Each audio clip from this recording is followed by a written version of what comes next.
What up, perps? Copious back in effect. Purple State Party. You know what we're doing here? Repping America, the center, and common sense. And I love you.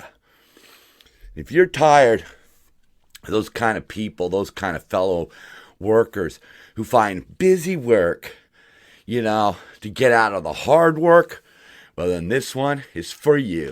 Skibbity.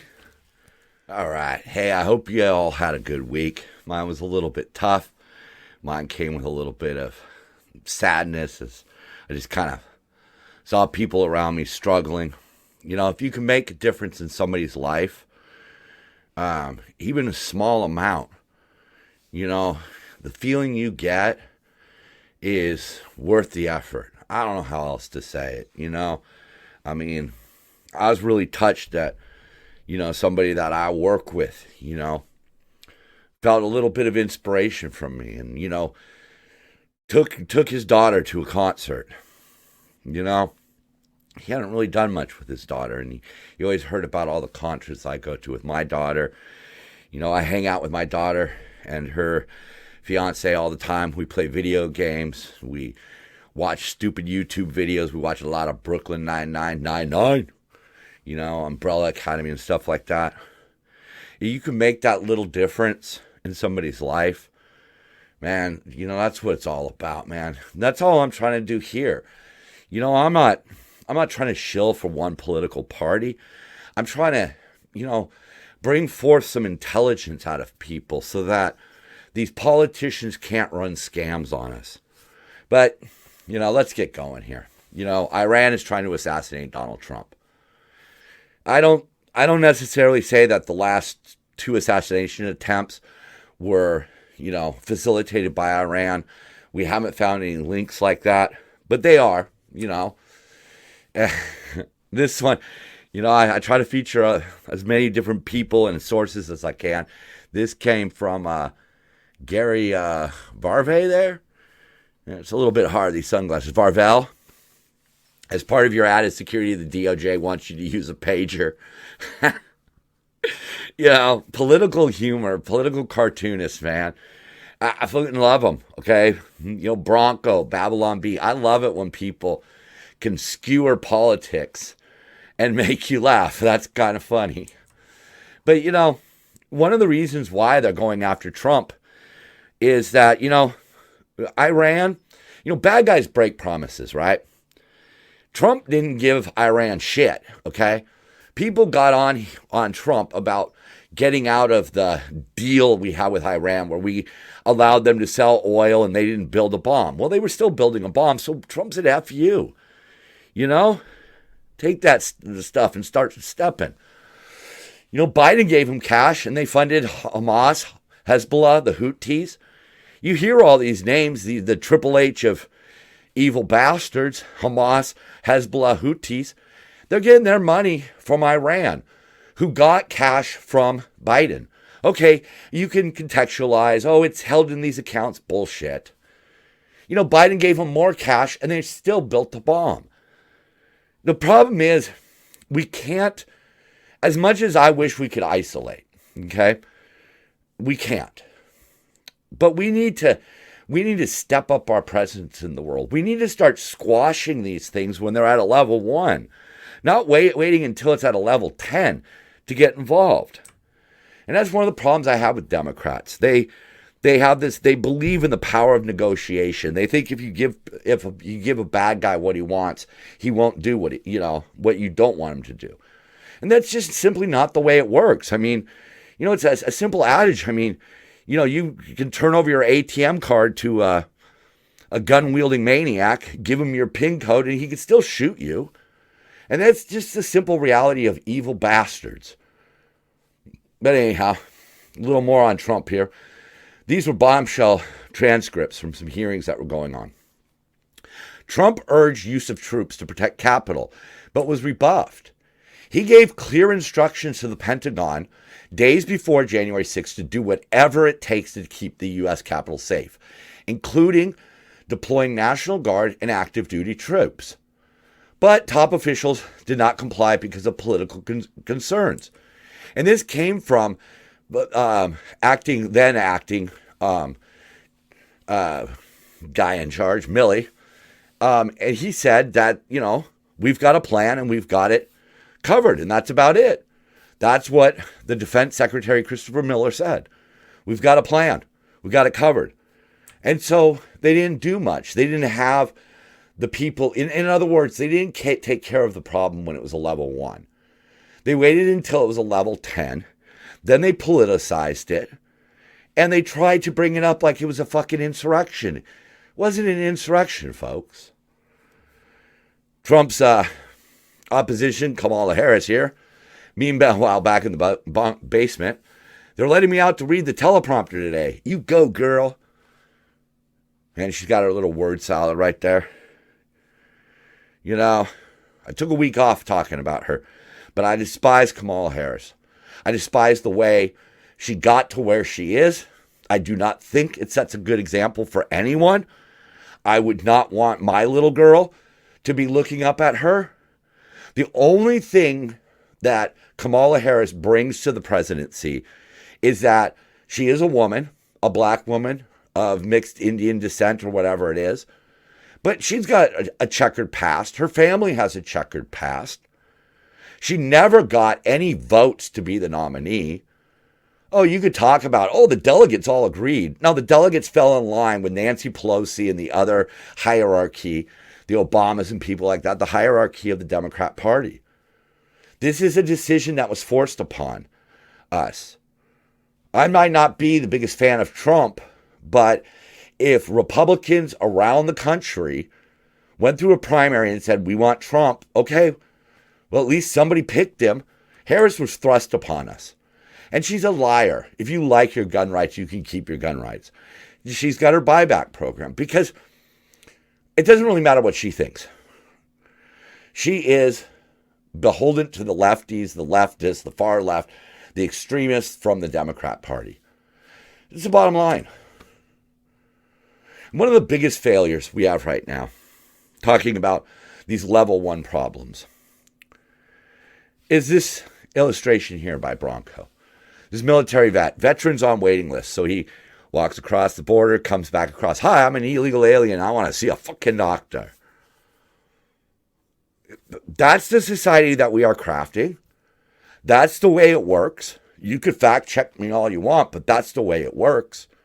You're probably more likely to get the help coming into this country as an illegal immigrant than as a veteran.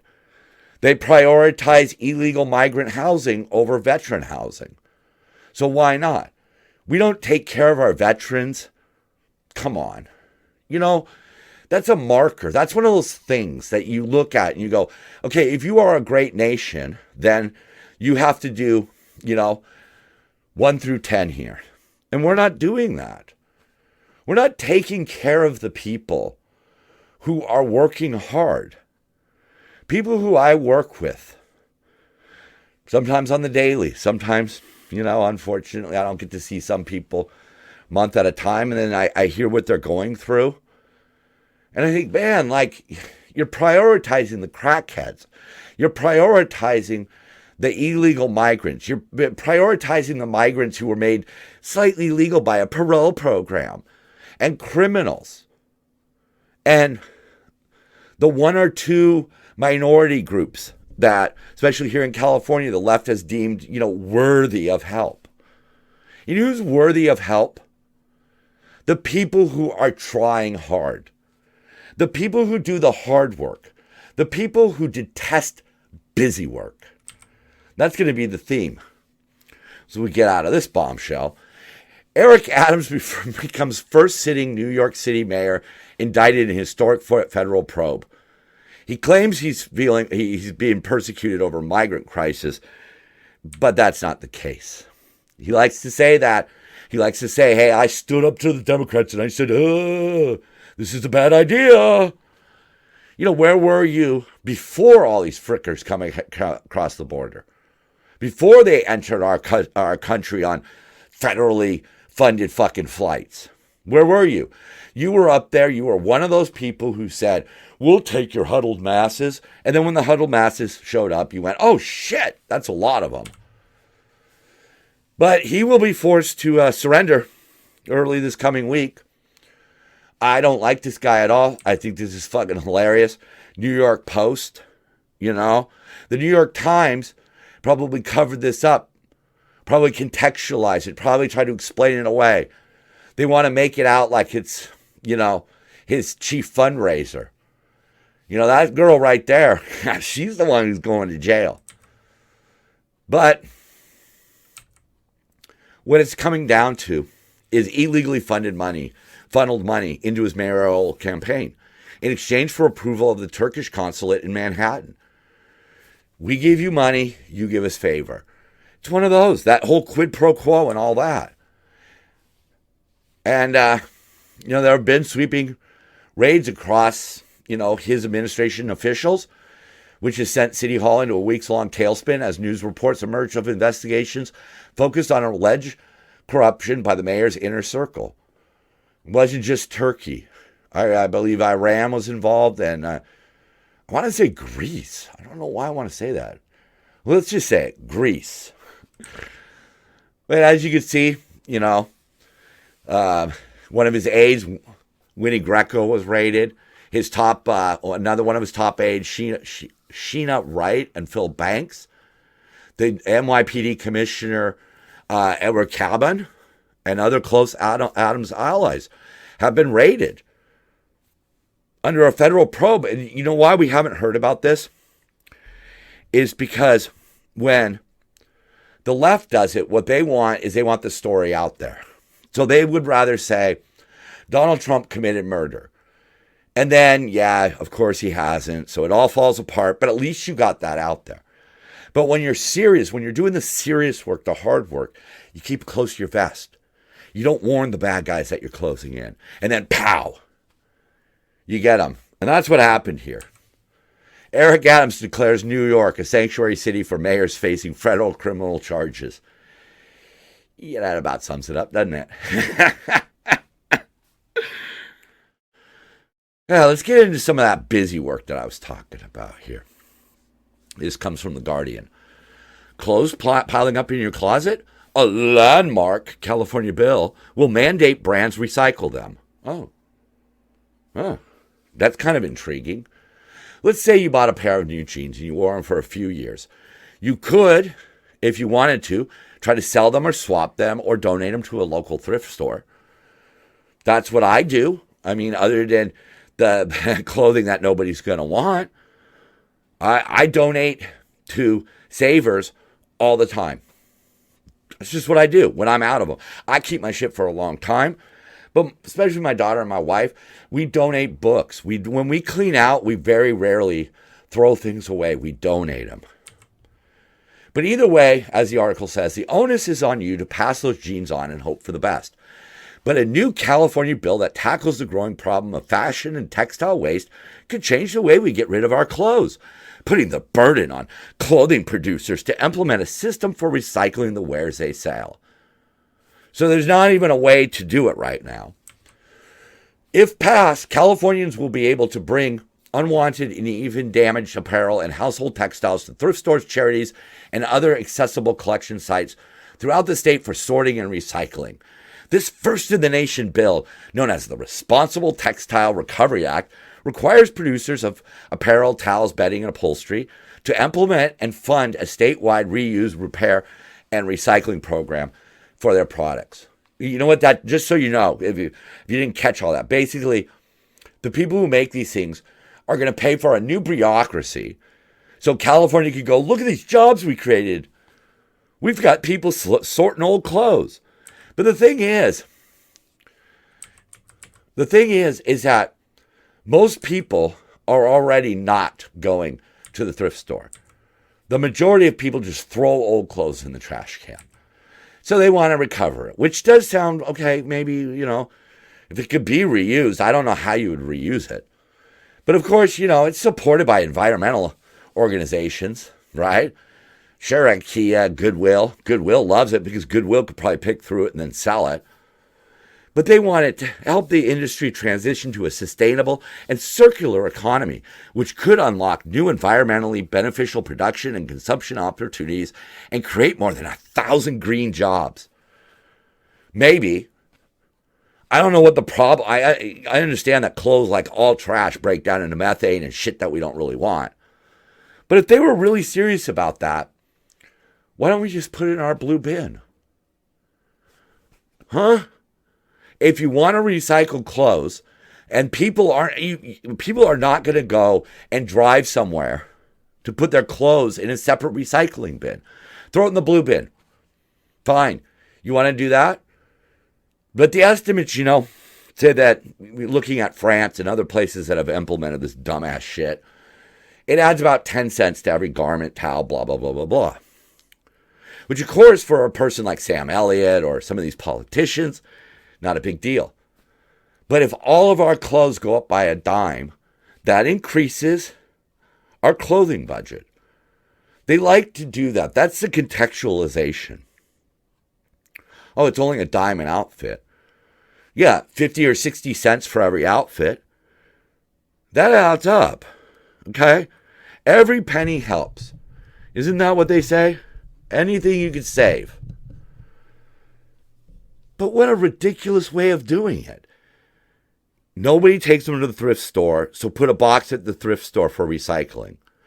And make the companies that make these clothing. The worst shit going into the landfill is all that crap that comes out of Timo and all those other fucking stupid Chinese companies with their throwaway fashions. Do you think any of them are going to contribute? They're not. They're going to get exemptions, foreign entities. Busy work. What the hell is that going to solve? What is that going to do? Well, you could hold it up and go, look what I've accomplished. I've removed old jeans from landfills. Oh, congratulations. Here's your fucking gold star. What about the issues? I mean, where is that? On a list of issues that face Californians. Where is recycling old clothes? 258? 314? 404? What? They're treating it like it's top 10 problems. Oh, we solved it. We're going to recycle t-shirts. When we have problems like TDA swarming across America, Venezuelan gang, Trendy Argua, finds a challenger in America. Well, they finally found a challenger. That's good. Look at that guy's shirt. Ex-Coms Trump 2024. Of course, TDA, quick catch up there, the epitome of evil. They're known for sex trafficking. They've set up strongholds in Denver, New York, Miami, El Paso, and Dallas. And I'm pretty sure they're in lots of other places. Most notably, Aurora, Colorado, where armed thugs have committed shootings, assaults, and have taken over an apartment complex. And since they've arrived here, they have been accused of other shootings, shakedowns of migrants. Migrants have been told to pay rent to the gang instead of the property. So in other words, you're renting out an apartment that migrants are living in. Instead of collecting the rent, that money goes to TDA. The landlord gets nothing. The building falls into disrepair. Pretty soon it's just a blight on the city. It's left unattended, and TDA can take it over. We already have MS-13, thanks to a lax border. Now we've got a new one. And as it says right here, they were hidden among the 1 million Venezuelans to arrive under the Biden administration. 1 million Venezuelans. Instead of doing anything about that cocksucker Maduro, we're just going to take in 1 million of them. We're going to take in the ones that have the money to get out and the bad guys who want free money. How many people were left behind to suffer? And we do nothing about the root cause. Wasn't that Kamala Harris's thing? Borders are root cause. Now they've apparently have moved to Chicago. And ex-con Tyrone Muhammad is sounding the alarm. Some of these benefits, and we're talking about the city of Chicago now, has spent just under $150 million on migrant-related expenses since August of 2 years ago. Some of these benefits are going to members of TDA, with many getting government benefits, EBT cards, and even pushing black tenants out of apartments because the cities pay landlords more for housing the migrants. Muhammad, just so you know, he served 20 years for murder. But he says native gangs like Gangster Disciples, Black Peace Stones, Vice Lords, Latin Kings, and Satan Disciples may take up arms, may be forced to take up arms, really. As he says, it's impossible to release gang members and criminals into our country through the borders and broken walls and infiltrate them into our community that's already impoverished and broken. See, that's the problem. We take in all these people while we already have people to take care of. This is when the black gangs here get fed up with the illegalities and criminal activities of these migrants or non-citizens. The city of Chicago is going to go up in flames, and there'll be nothing the National Guard or the government can do about it. When the bloodshed hits the streets, it'll be blacks against migrants. A lot of these gang members already see TDA as a terrorist group that's been allowed in and has taken away benefits that the citizens have been getting. Even the gang members of Chicago are offended by the Biden-Harris policies. Muhammad is now organizing for Trump and the Republican Party, forming the group Ex-Cons for Trump. And this, Muhammad really speaks about Purple State. It's not so much Trump himself. It's the Democrats are selling us down the river. The bougie blacks might like Kamala Harris, but she isn't going to do anything for us. That's where I stand. I support Trump because we have two fucking choices. Two choices. One of those choices is Kamala Harris. What the hell am I supposed to do? What is any decent American person who is worried about the future, the present, what the direction of this country, what are our choices? Why is it that other countries in Europe have 3, 4, even 5 reasonable choices? And when I say reasonable, I mean reasonable chances of winning. Why do we have 2? I mean, our choice, Harris or Trump? But in this case, when we're talking about TDA infiltrating the border, I think Trump is the better choice by far. It's a very hard point to argue. We needed to build up that border wall. And beyond the border wall, we need to build up the technology so that the Border Patrol can do more and apprehend more and maybe start cutting into the fentanyl flow. That would be great. Muhammad wants the Democrat Party to know how sick they are of the left using their votes and then giving the benefits to migrants like these vicious gangsters. The Democrat Party, for decades now, has held out their hand and said, black people, we're here to help you up. And every 4 years they say, we're here to help you up. Because they never do anything about it. Because 4 years later, they need to say, we're here to help you up. And if you help them up, then you can't say, we're here to help you up. Then what do you say? How do you enjoy our shitty policies that are ruining your city? Chicago? How in the hell is Chicago such a violent place to be? Why? Why? It shouldn't be. Continuing on with TDA, El Paso officials who asked to remain anonymous because God forbid you speak out against this stuff, fear now that gang violence will spill over into Texas' largest city, which is currently ranked among the 10 safest in America by the FBI. Let's watch that stat. Okay, El Paso is in the top 10 safest places, but TDA is invading Texas. So let's see how long El Paso removes there. Mexico, they're even worried about it. TDA has arrived in Juarez. The presence of the Venezuelan mob in Mexico has caused panic among migrants. Many of them who are fleeing the very violence that TDA created in their homeland. Maduro is a crooked politician who is running a crooked government, who is in bed with the Venezuelan mob. Keep in mind, the Venezuelan mob at one point, they had a prison that they were imprisoned in. They built a nightclub and a fucking zoo. Okay? When people are building a zoo in a prison, something's wrong. And they have a plan. TDA has a plan to seize and control communities. At least 1,000, more than 1,000 of them have come into the country. And what they want to do, this is according to U.S. former Border Patrol agent Amon Blair, is they're going to take over these communities. That's what we're going to have, eh?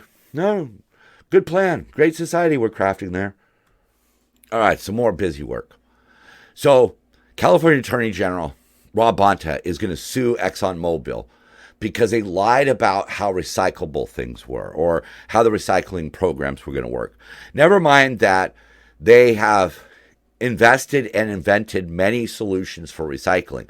The problem doesn't lie with the producers of plastic. The problem lies with the fact that it's pretty hard to recycle plastic if you can't make any money doing it, so therefore there aren't companies doing it or not doing it properly. But he brought up, this point. Of all the plastics that ExxonMobil produces from their product, only 1% goes into the advanced recycling process. And of that 1%, 92% becomes transportation fuel.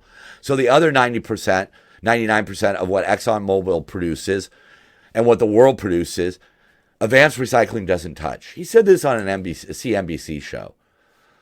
The host even pointed out, but advanced recycling sounds like it's a better thing than nothing than going into a landfill. Bonta fires back. They don't get any credit for advanced recycling. Turning things into jet fuel that's emitted into the air or transportation fuel that has become part of our got cut off. So your point is we shouldn't have jet fuel? Quick said in a response. You flew here, right? We travel. Yeah. He flew on a private jet from Sacramento to New York to do this interview and appear at the Climate Week because we've already seen this. They want to bitch at us about our cars while they're flying their jets.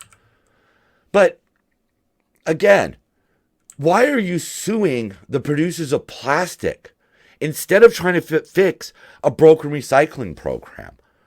What is the real problem? Don't blame ExxonMobil. Don't sue ExxonMobil because, hey, let's just say when Bonta's celebrating, yeah, I got $25 billion out of ExxonMobil. Remember, there's no such thing as a corporate tax. There's no decision that goes against a company. We saw it with tobacco. But this is the one, here's the one to me that really needs to be stopped, and nobody seems to want to do anything about it. AI doesn't just require tons of electric power. It guzzles enormous sums of water. How do we like that? Look at this. A 100-word email takes that, a bottle of water for an email. Imagine all the gaming, all of that. To shoot off one email per week for a year, ChatGPT would use up to 27 liters of water, about 1.5 jugs or 1.5 gallons. Zooming out, WAPO wrote, that means if 1 in 10 U.S. residents, 16 million people, asked ChatGPT to write an email a week, it would cost more than 435 million liters of water. See, they're trying to report the story, but not the whole thing, because they're writing, the WAPO, writing for Americans, and you're using the leaders. You're not spelling it out. Okay? Do you want to know what it is? I'll tell you. Because that's what I'm trying to do here. I'm trying to scratch the surface. Okay? I'm just trying to help. But 435 million liters. Okay? That's 114 million gallons. That is 174 Olympic pools. That is the daily requirement for 1.1 million people. And keep in mind, those are just emails.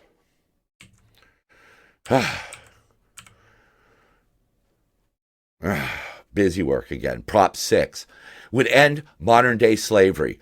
Oh my God, 50% of likely voters say they would vote no, and you should too. Whoa, but why? Why, kid?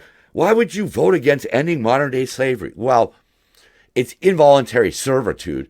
In fact, slavery by any other name, says Jamelia Land, director of the Abolish Slavery National Network. Pretty sure we've abolished slavery. Would you like to talk to TDA and all their sex slaves? Or would you like to talk to China about the Uyghurs? No, you're going to talk about prisoners. Prisoners. When incarcerated people are given work assignments, it could come at the expense of participation in rehabilitative programs. Okay, rework that. That sounds good. The ballot measure would not increase prison wages or the cost to run state prisons. Okay, let's. Inmates are often paid less than $1 per hour for their work, which can include jobs like to keep the prison running. Well, then how is that not going to raise the cost? If you are paying criminals $1 an hour to rake leaves, and now you can't make them do that, somebody's going to have to get paid to rake the leaves. Or harder labor, like construction. Okay, well, they're learning a skill at least, and they are earning $1 an hour, which is not a lot, but they are criminals in jail. Or manufacturing license plates. Okay, so now in California, I know how they do it. Okay, this is what they're going to do.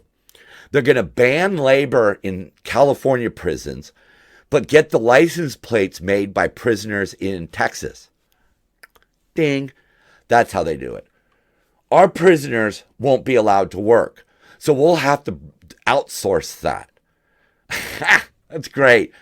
This lady, Jamila, this is not a criminal justice reform bill. This is about humanizing a demographic of people who have been relegated to the darkest corners of subhumanity since the beginning of this country. This evil country. Who? Criminals. They're criminals. What do you mean humanizing them? What do you mean relegated? They relegated themselves. Back in the day, if you don't know this, you know what England used to do with its prisoners? Ship them to fucking Australia. Yeah, Australia used to be, I guess, the world's largest jail. What are you talking about? See, this is the kind of gibberish that comes out of the far left. This whole, since the beginning of this country. Yeah, because the United States invented prison? I mean, when we were fighting the Revolutionary War, our soldiers were put on boats that were leaky and rat infested and not fed by the English. So I'm pretty sure prisoners have been a thing before the United States of America. But again, if it's about trying to give them a little more, make sure that their rehab programs aren't being interrupted. Maybe pay them a little more. But we need to build more prisons. And if we're going to use this frustrates me because I hate people who come up with support for criminals while slamming the United States, wasting taxpayer dollars, and just making it under the guise of busy work. What's the fucking point of this? What next? Because, you got to always look at the slippery slope. Whoa. Is community service slavery? I don't know. Here's another one that they did. If you teach in California schools now, since Newsom signed this, if you teach about the Spanish, the missions, the gold rush, you need to teach about the mistreatment of the Native Americans. Well, that's not the point. The point of history is not necessarily to point out every single mistake, to go in depth about every little mistake. It's the highlights. Why did people come to California? The gold rush. Okay. Did it have complications? Sure. But that should be an elective type thing. If you want to find out the details of, say, the gold rush, the pros and cons of the gold rush. But the gold rush is the gold rush. The missions were what started it. Were the Catholic missionaries assholes? Sure. But do you really need to teach that? Do you really need to make every history class a pointing the finger at people class? Or do we need to understand how we got here? I don't mind if they want to put it in there. But the historical mistreatment now required. So we are now have to require, in other words, we have to contextualize everything. Meanwhile, the city controller, LA, is going broke. They have spent half of their reserves already under Bass.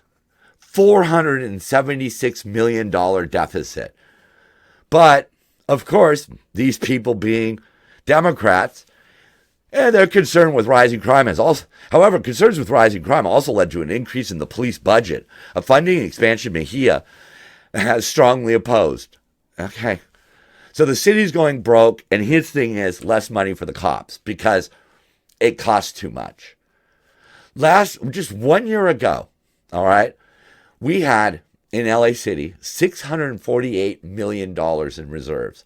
Less than 3 months into this fiscal year, we're already used half of that. Yeah. One of the things we have to pay out is a $38 million settlement to the federal government for not making enough of its federally funded affordable apartments accessible for people with mobility, visual, and auditory impairments.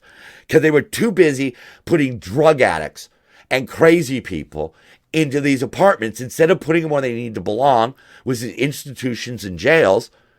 And they're going to cut out blind people to get this shit done? This is ridiculous. Mejia here. The city needs honest budgeting, not inflated revenue projections, under budget liability claims, and wishful thinking that civilian departments can make do with bare bones budgets. Well, the LAPD can routinely overspend without any spending controls. Crime is on the rise. That's where that money has to go. How many of your stupid projects could be cut? How much money are we wasting funding migrants, funding people, homeless people that have basically put themselves on the streets? The GOP steps in. For all the high taxes we pay, Angelino should live in a world-class city. Instead, Mayor Karen Bass and her party have given us decline at a very high cost. Boom. That's enough said. Seriously, enough said. Now we want to host a car-free Olympics. Why don't we just host the Olympics? How about that? But no, we're going to spend money to have a car-free Olympics. And one of those projects is a 2.25-mile automated people mover, which is going to swell to about $3.3 billion. And we don't have any money. And we're worried about car-free Olympics, and we're making a conveyor belt for people that's 2 miles long, and we're going to blow our money on that. Meanwhile, families are struggling to put food on the table and roofs above their heads. You guys are just absolute bonkers. And we've seen a lot of bonkers shit. And I'm just happy that for the first week in a long time, I could end this with just some funny shit. Experts warn hurricane in Hurricane Alley during hurricane season. Clear sign of climate change. I'd love to be. Chicago sports fan glad White Sox are almost done. And oh, no, now it's Bears season. Chicago White Sox just set a record for the most losses in a season. Dang it, wife cleans out junk drawer. And now husband can't find any dried out markers or broken rubber bands. Oh, man. My favorite right here. Ohio restaurant unveils new pumpkin spice cat. We have to be able to discuss these things, folks. You know, we need to remember that these fucking politicians, okay, they work for us. We don't work for them. They want it to be that way, but they work for us. We need to start tossing these lame brain, lazy ass workers out and get hard workers in there. All right? That's the bottom line. If they're running around doing busy work while you're over there doing the hard work and they're reaping all the rewards of the stock market tips and all of that bullshit, then it's time to vote them the hell out of office. We need to clean house, and we need to get back to having politicians who actually work for the people. I don't care how naive you want to say that is. It's not naive. It has happened in the past. It's there. It's in the history books. This episode is in the history books. I fucking love you. I love you. One person in this world loves you. It's me, right here. Kid Copious. I'm Purple State Party. So are you. Love one another. And if you could help somebody, help them. And when it all gets to be too much, dance, dance, dance, dance, dance, dance, dance, dance, dance, dance, dance.